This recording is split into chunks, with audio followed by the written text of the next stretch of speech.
Hi, it's James here from the Tuesday Review, and I'm here with Rick, one of the developers of BraveCart.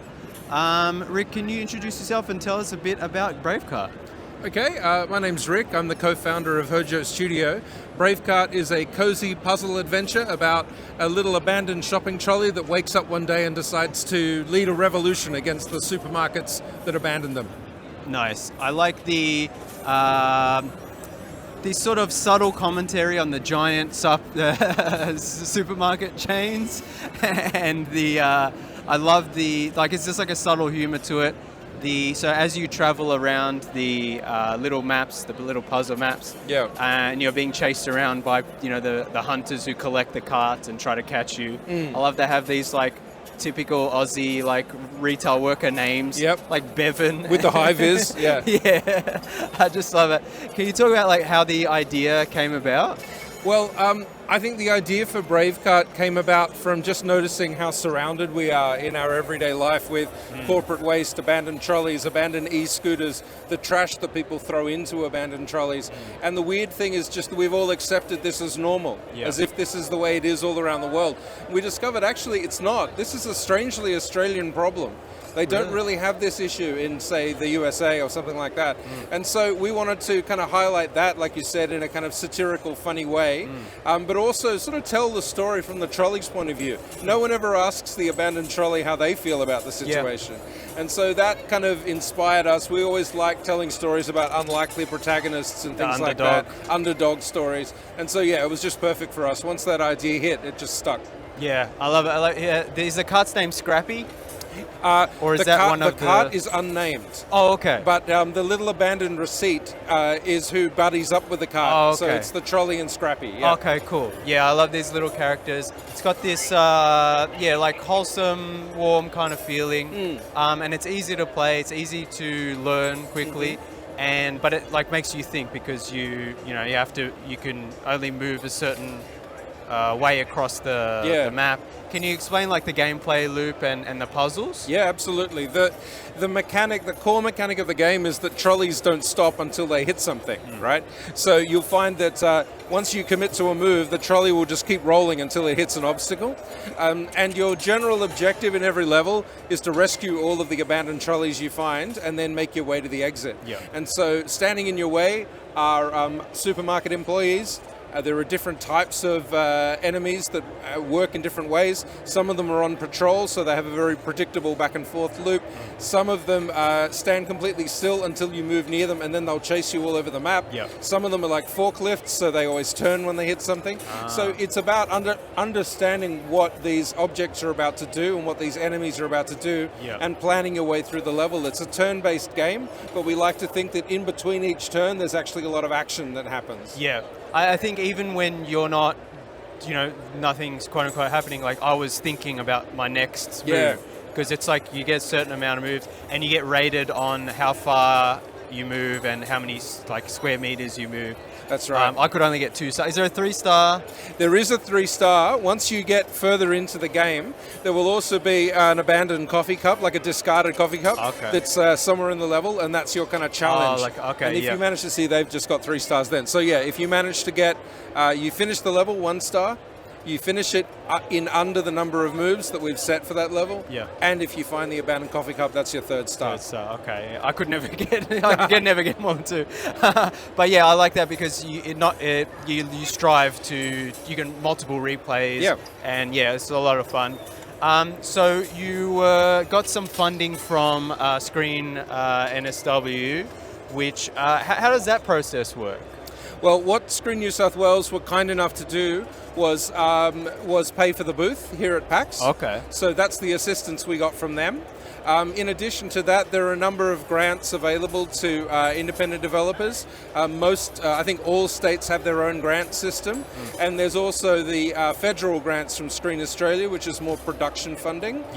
So we haven't received any of that yet. So at the moment, what you're seeing with BraveCart is 6 months of work on a budget of $0. But we are very appreciative from Screen New South Wales for assisting us with the booth. And hopefully we can get some support moving forward for the full game's development. Yeah, definitely. I mean, it's really nice and polished now.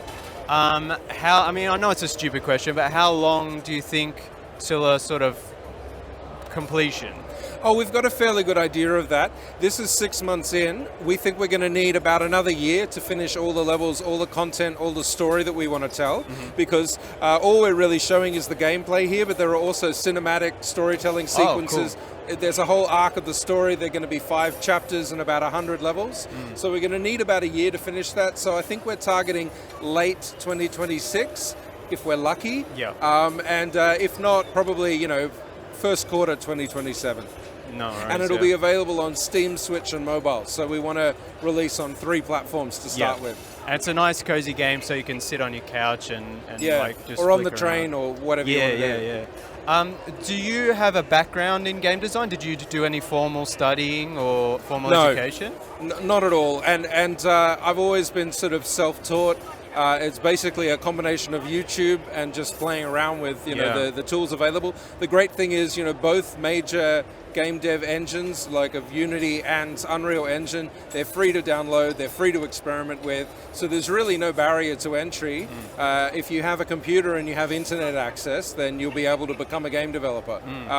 Now, that's nothing against all the private colleges, and there are amazing university courses all across Australia, and I'm in awe of the kinds of games that come out from that. And I think that gives you an incredible grounding in the fundamentals that probably I didn't get. I had to just sort of improvise my way into it. I think they're both legitimate ways to get into game development. I can only speak to my experience, which was just jump on YouTube, do a bunch of experiments, and see what happens. Yeah, no, it's interesting to see people's pathways of how they get into industry, because when someone's made a game, a lot of the time question is like, what advice would you give to people getting into the industry? And there's no one answer, because there's so many different pathways to sort of break in. Although I think you'd want to separate that. There's developing a game, and then there's actually figuring out how to market and release your game. So developing a game, I don't think there's any wrong way to do it. You're either going to make a game that touches people, or you're not. And if you don't, if it doesn't, if nobody cares about it, just make another one, right? But the marketing and the business side of it, honestly, that's probably the one skill that independent developers struggle with more than anything else. It's a giant world. Like Steam is a huge marketplace. So developing the marketing skills to stand out in that kind of marketplace, those are the skills I wish I knew 5 or 6 years ago. That's absolutely essential. That would be the most important thing. Start marketing your game from the very first second. Get a following.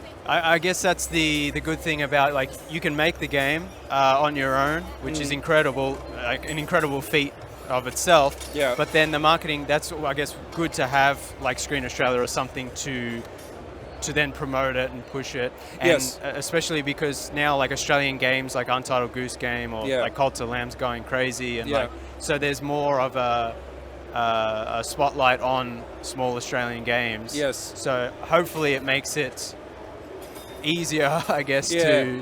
I think finding a publisher or finding a marketing partner is super important, although you would be surprised how many of these games that have become huge never benefited from any state or federal funding. Like, it's really just the sheer skill of marketing is what it's all about, and that takes a skill that artists in general don't have, which is resilience, which is the ability to continue pushing and marketing your game even if you meet with initial disinterest or failure or those sorts of things. Just the idea of getting up every morning and pushing this thing, the hustle side of it, it's really hard. So if you look at a game like Silk Song or Cult of the Lamb or these sorts of things, I don't think they got any particular funding until they found a publisher. Silk Song, for example, that's just a small team of people who released it themselves.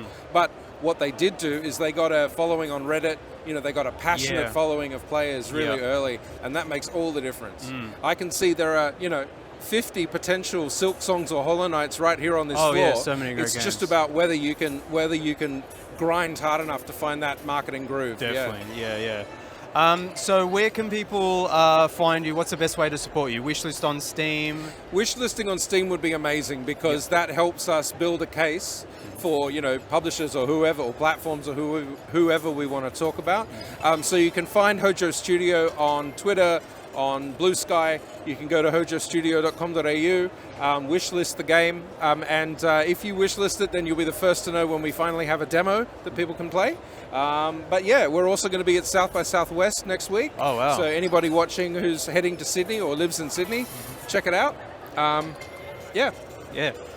We usually on the show we like to review movies, TV shows, so we like to ask people their favorite movie. But since we're at PAX, no right or wrong answer, gut feeling, gun to your head, favorite video game of all time. Oh wow, of all time. Just whatever popped into your head. It's the most different to this game that you could possibly imagine. My favorite video game of all time is always going to be Bloodborne from FromSoft. Oh, okay. Dark, gothic, eldritch horror style game. Awesome. Beyond that, although for an Australian game, one of my favorite Australian games of all time is a game that partially inspired BraveCart. It's called Ticket to Earth. It's by a group called Robot Circus, and I think it's one of the most beautifully executed, fantastic tactical puzzle games I've ever played. Ticket to Earth. Ticket to Earth. I haven't heard of that one. I might check it out. It's amazing. Awesome. All right, thank you so much. We really appreciate it.